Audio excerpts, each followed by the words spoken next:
నమస్తే, welcome to our channel. నేను రవీంద్ర బాబు. ఇప్పుడు తెలంగాణ రాష్ట్రంలో అతి ప్రతిష్టాత్మకమైన జూబ్లీ హిల్స్ అసెంబ్లీకి జరగబోయే ఉప ఎన్నికలలో ఏ పార్టీ వాళ్ళు ఆ పార్టీలో వ్యూహాలు పన్నుతూ వ్యూహాలకి పొదును పెడుతూ బాగా బిజీగా ఉన్నారు.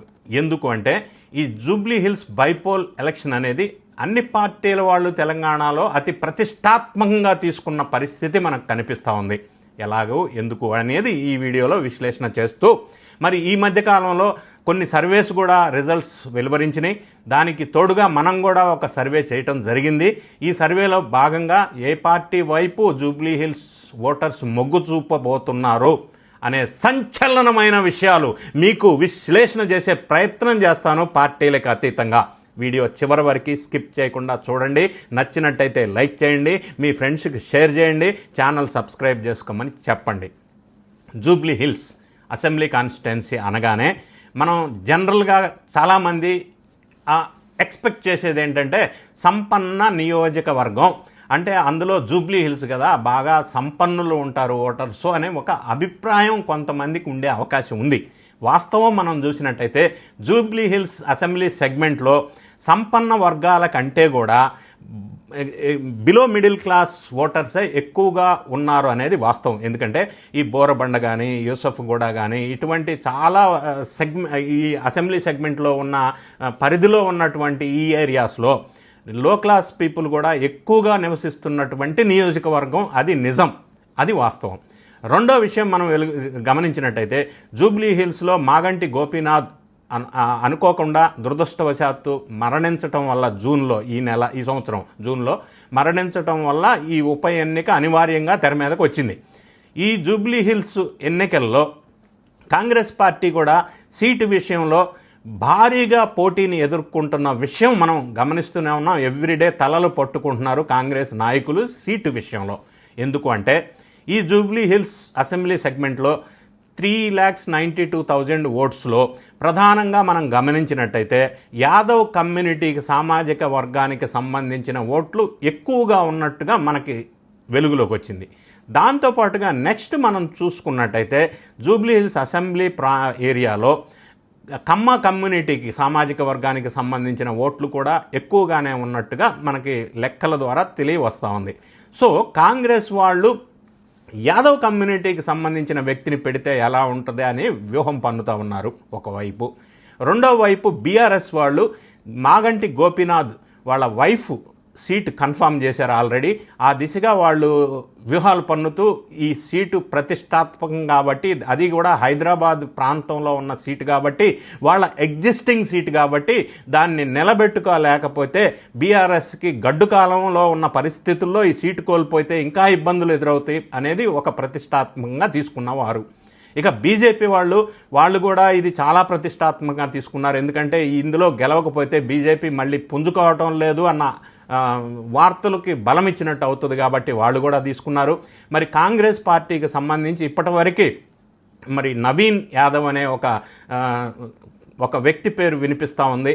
ఇంకొక పేరు మనకి అంజన్ కుమార్ యాదవ్, ఇతను సీనియర్ కాంగ్రెస్ నాయకులు. ఈయన ఒక్కసారిగా ఫ్లెక్సీలు మొత్తం పెట్టేసి కావాలి అంజన్, రావాలి అంజన్ అనే స్లోగన్స్తో మారు మోగిస్తూ ఉన్నారు జూబ్లీ హిల్స్ కాన్స్టిట్యున్సీలో.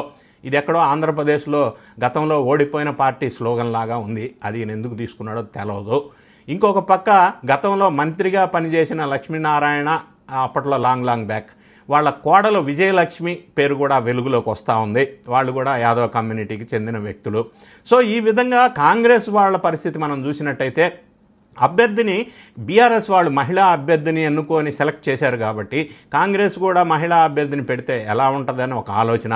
ఈలోపు కాంపిటీషన్ పెరిగి అంజన్ కుమార్ యాదవ్ లాంటి వాళ్ళు లొల్లి పెడుతూ పోటీకి రావటం ఒక విషయం. మరి ఇంకా రకరకాల వ్యక్తుల పేర్లు కూడా వినిపిస్తూ ఉన్నాయి.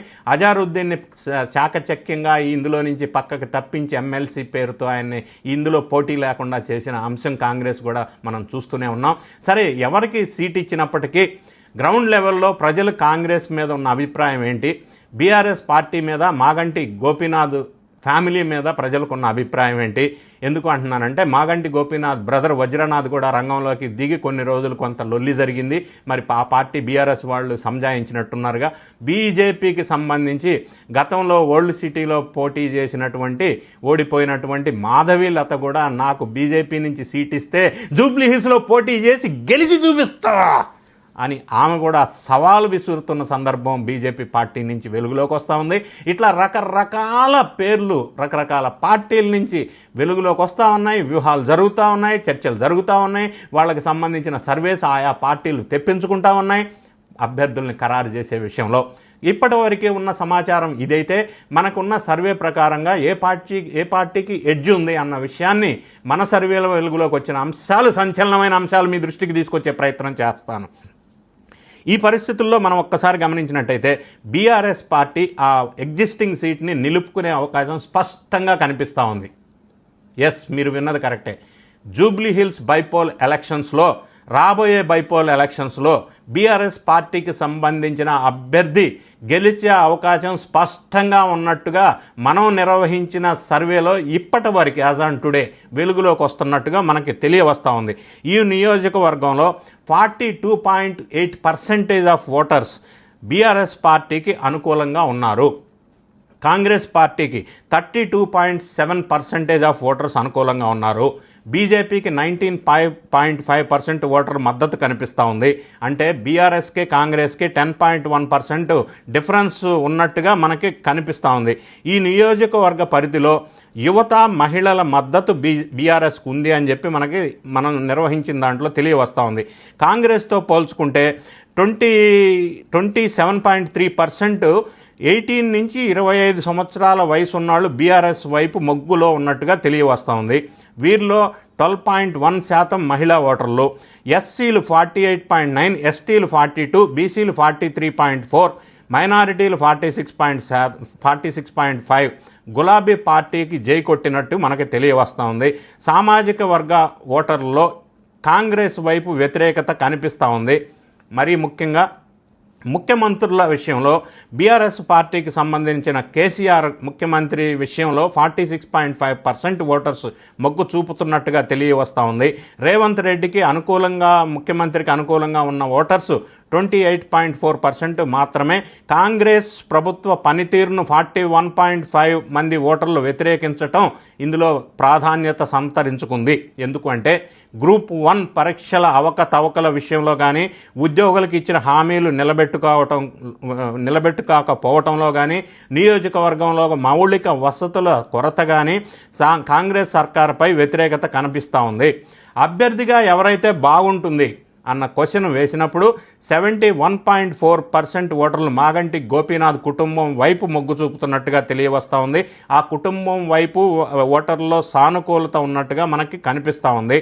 ఈ విధంగా పరిశీలించినప్పుడు అతి ప్రతిష్టాత్మకంగా బీజేపీ, కాంగ్రెస్ లేదా బీఆర్ఎస్ పార్టీలు వ్యూహాత్మకంగా ఈ సీటు గెలుచుకోవాలని ప్రతిష్టాత్మకంగా వ్యూహాలు పన్నుతున్న నేపథ్యంలో mood of the people in Jubilee hills constituency మనం పరిశీలిస్తే ఇప్పటివరకే అందుతున్న సమాచారం ప్రకారం బీఆర్ఎస్ అభ్యర్థి గెలిచే అవకాశాలు స్పష్టంగా మనకు కనిపిస్తూ ఉన్నాయి. పార్టీ ఇప్పుడున్న గడ్డు పరిస్థితుల్లో ఇది అనివార్యంగా బీఆర్ఎస్ ఛాలెంజింగ్గా తీసుకొని గెలవాల్సిన అనివార్య పరిస్థితి ఏర్పడింది. ఇంకొక అంశం మనం పరిశీలించినట్టయితే ఈ జూబ్లీ హిల్స్ పరిసర ప్రాంతాల్లో కమ్మ సామాజిక వర్గ ఓటర్స్ కూడా ప్రాధాన్యత ఎక్కువ ఉంటుంది. వాళ్ళు ప్రభావం చూపే అవకాశం ఎక్కువ ఉంటుంది. అయితే మరి తెలుగుదేశం పార్టీకి సంబంధించిన ఓటర్స్ కూడా ఈ ఏరియాలో ఎక్కువ ఉంటారు, అభిమానులు కాబట్టి. మరి తెలుగుదేశం ఎట్టి పరిస్థితుల్లో కూడా బీజేపీ ఎవరైతే అభ్యర్థిని ప్రపోజ్ చేస్తారో వాళ్ళకి మద్దతు ఇచ్చే అవకాశం కనిపిస్తూ ఉంది. ఎందుకంటే వాళ్ళు బీఆర్ఎస్ పార్టీకి, కాంగ్రెస్కి మద్దతు ఇచ్చే అవకాశం టీడీపీకి ఉండకపోవచ్చు. ఆ పరిస్థితుల్లో కొన్ని ఓట్లు చీలే అవకాశం ఉండే అవకాశం ఉంది. అయినప్పటికీ బీఆర్ఎస్ వైపు లేదా కేసీఆర్ పరిపాలన వైపు లేదా మాగంటి గోపీనాథ్ కుటుంబం వైపు ఉన్న సానుభూతి, కాంగ్రెస్ పార్టీ వైపు ఈ మధ్యకాలంలో జరుగుతున్న విషయాల మీద కొంత వ్యతిరేకత ఉండటం కారణాలన్నింటినీ మనం పరిశీలించినట్టయితే బీఆర్ఎస్ పార్టీ అభ్యర్థి జూబ్లీ హిల్స్ ఉప ఎన్నికల్లో గెలుపొందుతున్నారని మనకి స్పష్టంగా తెలియవస్తూ ఉంది.